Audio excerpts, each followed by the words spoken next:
Here we go now. Here we go now.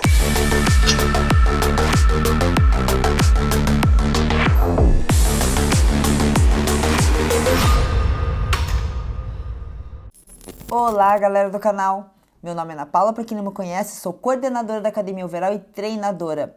Hoje vai ser um vídeo bem diferente, mas é um vídeo que estão pedindo há muito tempo sobre divisão de treino. Então, para você que tem interesse em saber como dividir seu treino, então se ligue e assista esse vídeo até o final, que a gente vai ter dicas bem interessantes para vocês. Então, vamos lá. O que vocês precisam ter em mente? Respeitar a individualidade. Por isso que eu falo, não é uma receita de bolo, é muito individual, certo? O que vocês têm que levar em conta?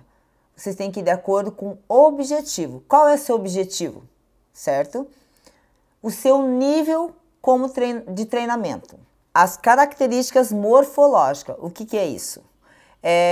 Isso aqui é a forma do seu corpo. O que você precisa melhorar? A simetria, se você tem assimetrias, proporções diferentes. Então, assim, isso vai de acordo com o seu formato, certo? Limitações. O que eu me refiro a limitações? Lesão no joelho, lesão na coluna, encurtamentos, compensações, tudo isso precisa ser avaliado e levar isso em consideração no seu treino. Você não pode treinar como uma pessoa que tem todas as articulações sadias, certo? Tem certos movimentos que você não consegue fazer. Certos movimentos que você precisa tomar cuidado, porque em vez de você evoluir, você acaba involuindo. O que quer dizer isso? Ser o contrário da evolução, certo? Então você tem que levar tudo isso em consideração. Não adianta você forçar algo que você não consiga executar. Então a gente tem que ir, nesse momento a gente tem que ir adaptando os exercícios, mas você pode evoluir muito bem, mesmo tendo limitações. Isso você pode deixar em mente também. Tempo disponível que você tem de treinamento. Não adianta colocar você fazer um volume enorme se você só tem 1 horinha para treinar, certo? Então, você tem que usar um treino com inteligência, colocar exercícios que são prioridades para você, que seria muito interessante para a sua evolução e nesse tempo que você tem para ficar na academia. E a frequência semanal também é muito importante, certo? Então, tem pessoas que conseguem treinar 3 vezes na semana, 4 vezes na semana, 5, tem gente que pode treinar todos os dias. Então, isso também é muito importante, é um fator que você tem que levar em consideração. Então, vamos assim, levando isso aí em consideração, todos os itens que eu falei, eu vou passar para vocês um exemplo, tá? Então, é assim, eu quero que vocês tomem isso como exemplo. Por exemplo, uma aluna chega para mim com o objetivo de aumentar o quadríceps, porque o quadríceps dela é menor que o posterior, ou ela não consegue evoluir, tem dificuldade. Primeira coisa que eu vou levar em consideração, volume de treino. Então, o que eu levo em consideração? O volume de treino. Tendo em mente que segunda-feira é o dia que você está provavelmente mais descansada, tanto psicologicamente como o seu corpo está mais descansado, por você ter descansado domingo, segundo, ou seja, não precisa exatamente ser segunda-feira, seja depois do seu descanso, certo? Todo mundo tem que descansar um dia pelo menos. Então eu coloco esse grupamento que tem dificuldade de evoluir nesse primeiro dia, certo? E se você estiver alinhado com um nutricionista ou você mesmo ter conhecimento disso, num dia anterior coma um pouquinho melhor, porque vai ser o dia que você vai treinar melhor, você precisa treinar bem, porque você vai treinar aquele grupamento que você tem dificuldade de evoluir, certo? Então você tem que deixar você num ambiente favorável para ganho, certo? Então é alinhado dieta, descanso e o treino.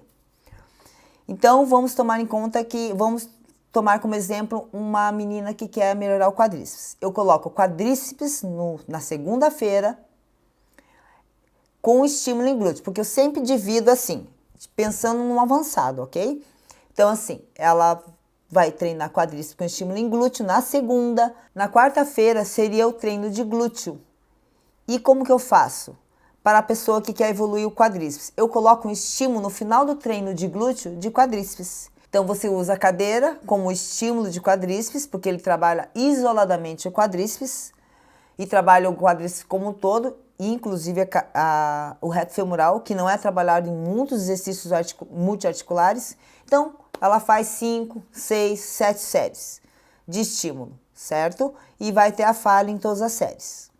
E no dia que seria sexta-feira, digamos a segunda, quarta, sexta-feira ela vai treinar posterior de coxa. Se ela já tiver um posterior de coxa evoluído, eu coloco um treino de quadríceps e depois coloco posterior de coxa, certo? Então assim, priorizei em todos os treinos de inferiores quadríceps. Priorizei no segunda, no dia de glúteo ela fez um estímulo, mas pode perceber como aumenta o volume de treino de quadríceps. E na sexta-feira ela vai treinar quadríceps novamente. Então assim, são 3 dias com quadríceps. Então essa é uma técnica bem interessante e há estudos que comprovam que pessoas que aumentam o volume dessa maneira e dá mais estímulos durante a semana teve um resultado hipertrófico bem interessante. Por isso que eu gosto de utilizar essa técnica, porque tem resultados muito interessantes. Então você tem que ter em mente que eu dei um exemplo de quadríceps, mas se você precisa evoluir o ombro, é a mesma coisa. Se você precisa evoluir o posterior de coxa, é o mesmo. E o glúteo, mesma coisa. Lembrando que o glúteo eu também coloco estímulos nos 2 treinos, no de segunda e no de sexta, indiferente com que músculo é. Por quê? Porque eu posso dizer, 100% das meninas querem melhorar o glúteo. Se não é no formato, é na densidade, é no condicionamento do glúteo, é difícil alguém chegar e falar assim, eu não quero fazer nada, não quero evoluir o glúteo, não quero, ele tá perfeito. O glúteo sempre precisa ser trabalhado. E ele é um músculo que aguenta muito volume, então eu coloco ele nos 3 treinos de inferiores, estímulo em glúteo e um dia só de glúteo. Essa divisão que eu passei para vocês é de uma aluna avançada. Por quê? Porque esse tipo de treino, de técnica, você usa com alunos avançados. Porque um iniciante, ele não tem que melhorar ainda a proporção, simetria. Por quê? Ele precisa trabalhar como um todo, certo? Do intermediário para o avançado que eu começo a fazer esse tipo de divisão, tá? Mas não quer dizer que o iniciante não precisa priorizar, certo? Você pode começar, por exemplo, se você tem prioridade de melhorar seu inferior, pensa como um todo. Treina segunda-feira o inferior, certo? Ou treina 2 vezes, porque o iniciante ele vai ter que fazer AB, superior, inferior, certo? Então, por isso que eu passo essa divisão para avançados, ok? Espero que vocês tenham gostado. Se eu deixei alguma dúvida sobre essa divisão, deixe ali no comentário, fazendo perguntas, que eu vou responder. Vocês podem me mandar mensagem pelo Instagram também, que eu respondo. Posso demorar um pouquinho, mas eu sempre estou disponível para responder vocês, certo? E espero que tenham gostado e obrigado por ter assistido até o final. Um grande beijo.